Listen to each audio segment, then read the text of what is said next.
Babyeyi mwese mukunda mugakurikira ibiganiro tubagezaho ndabasuhuje. Bahaye ikaze mu kiganiro cya none. Nitwa Isabelle Dusengimana, icyo ngusaba no gukanda kuri subscribe kugira ngo ibiganiro bitandukanye ntambutsa bitazajya bigucika. Burya umubyeyi wese aba yifuriza neza umwana we, ndetse ni nako bigenda, umwana wese aba yifuza gukundwa n'umubyeyi we. Icyo ugomba kukimenya. Ibi ariko bishobora kuzamo agatotsi ku buryo ushobora kwisanga umwana wawe atakubara mu bantu b'imbere agomba kwigishirizwaho cyangwa se agomba kwishingikirizaho. Bigatuma umwana kwanga, bigatuma umwana yicuza icyatumye umubyara n'ibindi bibi cyane. Umwana akaba yanakwiyambura ubuzima kubera we mubyeyi wawe, bitewe kandi n'amagambo bamubwiye. Ibi bishobora guterwa wenda n'impamvu nyinshi, kandi ntibisanzwe gupfa kubona umwana ubundi utumvikana n'umubyeyi. Umwana ashobora kutumvikana n'abaturanyi, umwana ashobora kutumvikana n'inshuti z'umuryango, umwana ashobora kutumvikana n'abo muvindimwe, ariko umwana aba agomba kumvikana n'umubyeyi, niwe wa mbere. Iyo rero bibayeho kenshi biba bifite impamvu, kandi iba ari impamvu ikomeye. Inshingano za mbere z'umubyeyi ni ugutuma umwana akura yumva ko akunzwe, hari umuntu umwitayeho, hari umuntu wo kwizera, hari umuntu wamugira inama zikwiye n'ibindi byinshi cyane. Bigatuma umwana ikimubayeho cyose ahita akubwira, atari wa mwana uguhisha. Umwana wese kandi yifuza ko ababyeyi be ari bo b'abajyanama be ba mbere, abafana be ba mbere mu byo agerageza gukora byose. Kandi koko ni mu gihe udashyigikiye umwana wawe, se ninde wundi uzashyigikira, cyangwa ninde wundi uzamushyigikira? Nutamukunda ninde uzamugukundira?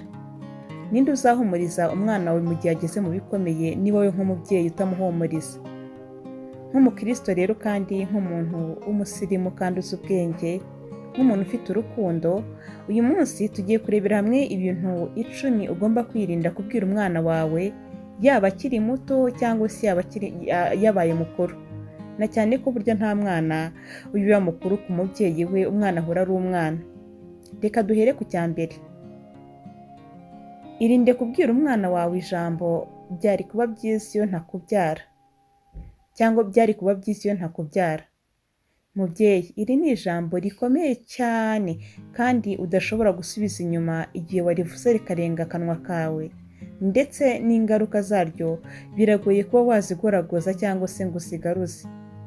Imana ifite ijambo ryiza cyane ivuga mu rubyaro, kandi nanone ifite ijambo ryiza nko muri Bibiliya, Imana itubwira ko abana ari umwanda uturuka ibukuru, kandi uturuka ku Uwiteka, ari impano ikomeye cyane ku buryo udakwiye gucikwa n'ayo magambo ngo uyabwire umwana wawe.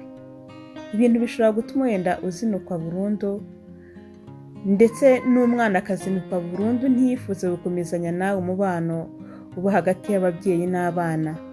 Akabona ko utamukunda, akabona ko wamubyeyi utamuteganyije, akabona ko kumubyara nyine byabaye imfabusa, akumva ko nta kintu amaze kuri wowe. Iri jambo rero uko waba umeze kose, irinde ko ryakuva mu kanwa ukaribwira umwana wawe. Irya kabiri, yewe nakubyaye ntabiteganyije. Mubyeyi, birashoboka rwose kuba koko byaragutunguye ukaba warasamye uwo mwana utabiteganyije, ariko si byiza namba kubwira umwana wawe ko wamubyaye utabiteganyije. Ni handi uzasanga ibintu bikomera, umwana agatangira kwishinja amakosa, ko hariyo iyo aza kuba ataravutse hari ibibazo bimwe na bimwe bitari kuba biri kuvuka, akishinja ikintu cyose kibaye mu rugo, akavuga ati kuba naravutse ntateganijwe niyo mpamvu urugo ruri guhura n'ibi bibazo. Aya makuru arashobora guhutaza umubano wawe n'umwana wawe mu buryo budasubirwaho. Ugomba kwirinda kuba wayavuga ukayabwira umwana wawe. Icya gatatu, nk'umubyeyi, irinde kubwira umwana wawe ngo ntushobora gukora iki ngiki, ntushobora kugenda gutya. Iri jambo ntushobora ni ijambo ribi cyane ku mwana, kuko umwana akenshi yiyizera biturutse ku magambo atera imbaraga y'ababyeyi be, niwe wamuha kuhaje. Niba rero umuca intege ukamubwira ko adashobora ibintu runaka, niba hari ibyo yatangiye gukora ukamwereka ko atabishobora, azishidikanya ko bimutera intege nke cyangwa se wiyange. Mu Bafilipi 4:13 handitse ngo nshobozwa byose na Kristo umpa imbaraga. Rero nta kintu umuntu atashobora, n'umwana wawe ugomba kumutera akanyabugabo mu byo agerageza kugeraho byose, icyo akora cyose wimuca intege wimwereka ko atabishoboye. Ijambo rya 4, mubyeyi irinde kubwira umwana wawe ngo ntacyo umaze. Ni ijambo ribi cyane. Imana ntabwo ijya ivuga iyi mvugo, niyo mpamvu n'ababyeyi badakwiye kwibwira ko babwira abana babo iyi mvugo.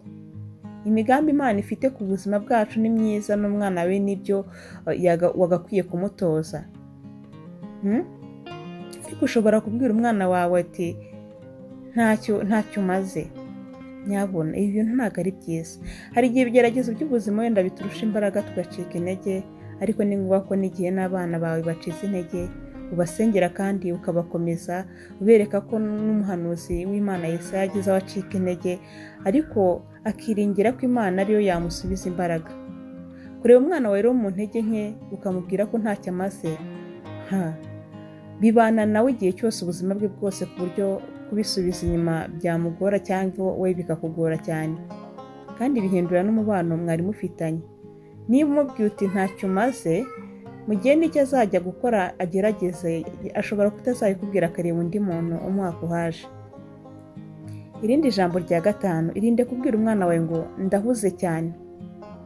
Umwana wawe igihe cyose agukeneye ni byiza ko umubonera umwanya, cyangwa se ukamusezeranya undi mwanya uri buboneke, mukavugana no kumubwira ngo genda nta mwanya na muto ngufitiye. Icyo yumva rero icyo umubwiye ko nta mwanya ufite, ni nk'uko ubwo nta gaciro nyine gakomeye aba afite kuri wowe. Ese kuki umwima umwanya kugira ngo wumve icyo ashaka kukubwira? Bivuze ko hari ibindi ufite byihutirwa kumurusha, kandi bituma akujya kure. Yajya agira ikibazo akaba yajya kureba abandi bajyanama, bakaba banamugira inama mbi, ugasanga umwana arararutse cyangwa se umwana abaye kihebe kubera za nama yashakaga kugisha ariko ukaba kumutega amatwi. Mubyeyi rero icya 6 ugomba kwirinda, irinde kubwira umwana wawe ngo ugomba, ukarenza andi magambo. Ni byiza gushishikariza umwana kugera ku bintu byiza runaka, ariko kwihatira gukora n'ibindi nk'ibyo mu gihe ubikorana igitsure cyinshi no gutuma umwana wahangayikishwa no gushimisha wowe cyangwa se kurusha uko yumva akamaro ko kugera ku kintu runaka ku giti cye, bishobora gukora kuruta wenda ko yabyibwiriza. Bituma umwana wawe ahora yumva ko nta kintu na kimwe yakora ngo akunezeze, cyangwa nta kintu na kimwe yashobora utakimubwiye. Iyo ageze aho rero agutekereza atyo, noneho ushobora kumubwira ikintu gifite agaciro, ariko akavuga ati ubundi se ndabyitaho kubera iki ko ntawe uri bunshime. Si ngombwa rero guhana umwana cyangwa se kumubwiriza icyo gukora bivangwamo amahane n'igitsure gikabije. Rero umwana wawe umutoza imico myiza ya Gikristo, umwigisha inzira y'Imana, kandi umwereke ko nawe ari umuntu ufite agaciro, ashobora kwihitiramo igifite akamaro. Umwereke ko nawe afite ubushobozi bwo gufata imyanzuro myiza ku buzima bwe, utamubwiye ngo ugomba. Ihangane. Irinde kubwira umwana wawe andi magambo, umubwira ngo urananutse cyane, urabyibushye cyane. Kimwe mu bintu bitari byiza kubwira umwana wawe cyangwa undi muntu uwo ari we wese ni imiterere y'umubiri we. Amagambo yawe ashobora gutuma umwana wawe arwara uburwayi bushingiye ku mirire, akaba yakwihatira kurya cyane kugira ngo abyibuhe, cyangwa se akabereka kugira ngo amere uko utekereza ushaka ko ananuka. Hitamo amagambo atuma umwana wawe yiyakira uko ari, kandi akumva ko niba hari ibyo ushaka ko ahindura mu mibereho ye kugira ngo ananuke cyangwa se abyibuhe, ariko ukareba uburyo umubwiramo atari imbaraga ahubwo ari ibintu bisanzwe. Umubyeyi mwiza ubwira abana bawe amagambo abakomeza aho kubaca intege. Niba ananutse umubwire uti mwana wanjye dore ibyo kurya ngibi, umwereke n'uburyo yabifata, umwereke. Wirinde kumubwira ngo mbega washizemo warahorose, wirinde kumubwira ngo uri ikintu kibyibushye. Ihangane urebe amagambo ukoresha ku mwana wawe. Irya 8, kubwira umwana ngo mvira mu buzima, ntuzagaruke hano. Uko uba warakaye kose, icyo aba yagukoreye cyose, ntuzatinyuke kubwira umwana wawe mukuru cyangwa se mutoya ngo wamurambiwe, utakimukeneye, cyangwa se kumubwira ngo ntazagaruke iwawe. Nyabuna mubyeyi ushobora no gutungurwa no kubona agiye burundu koko, kandi kumugarura bikakugora cyane. Umwana wese uko yaba angana kose yumva ko iwabo ari ahantu yajya igihe icyo ari cyo cyose, yaba yarashatse yaba atarashaka, yagomba kuhajya atagombye gusaba uruhushya. Ntuzatume rero yumva ko iwabo ari ahantu adafitiye karibu. 9. Irinde kubwira umwana wawe ngo ni ibanga rikomeye ntuzabivuge. Birashoboka ko hari amabanga akomeye y'umuryango cyangwa se ku giti cyawe ufitanye n'umwana, cyangwa se niba ari nawe utekereza kumubwira ntuzayabwire umwana, kuko ni ukumwikoreza umutwaro adashoboye. Niba ufite ibanga, shaka undi muntu uribitsa atari umwana wawe, kuko bishobora kumugiraho ingaruka zikomeye, yaba mu buryo akubona, ukabona umuryango ndetse n'ibindi bitandukanye. Hari imirongo myinshi ya Bibiliya itugaragariza ko umwana atakwiriye kubitswa iryo banga rikomeye kuko ryanamuhungabanya. Irya 10 ribi cyane riri naryo dusoresheho: irinde kubwira umwana wawe ngo ndakwanga. Hari n'ababyeyi bajya babikora bari gutebya cyangwa se bari kuganira n'abana ukabura ngo ndakwanze. Nyabuna Imana ni nziza ibihe byose. Ibyo rero urabizirikana ukabifata mu kuboko kw'iburyo. Satani agenzwa no kwiba, kwica no kurimbura. Ibifate mu kundi kuboko kwawe kw'ibumoso. Ntukabyibagirwe. Satani ashobora kwiba umubano wawe n'umwana wawe akoresheje iryo jambo rimwe gusa. Ushobora kuvuga uhubutse cyangwa se warakaye uti ndakwanga. Iri jambo rwose rihungabanya umubano wawe n'umwana, bikaba bibi cyane. Irinde iryo jambo ndakwanga, ahubwo ijambo ndagukunda rihere mu kanwa uribwira umwana wawe. Bizaba byiza cyane rero. Ndabashimiye, mbifurije ibihe byiza, mbifurije kugira urukundo hagati y'abana n'ababyeyi, kandi rwose mukande subscribe niba mutarayikora. Bye bye.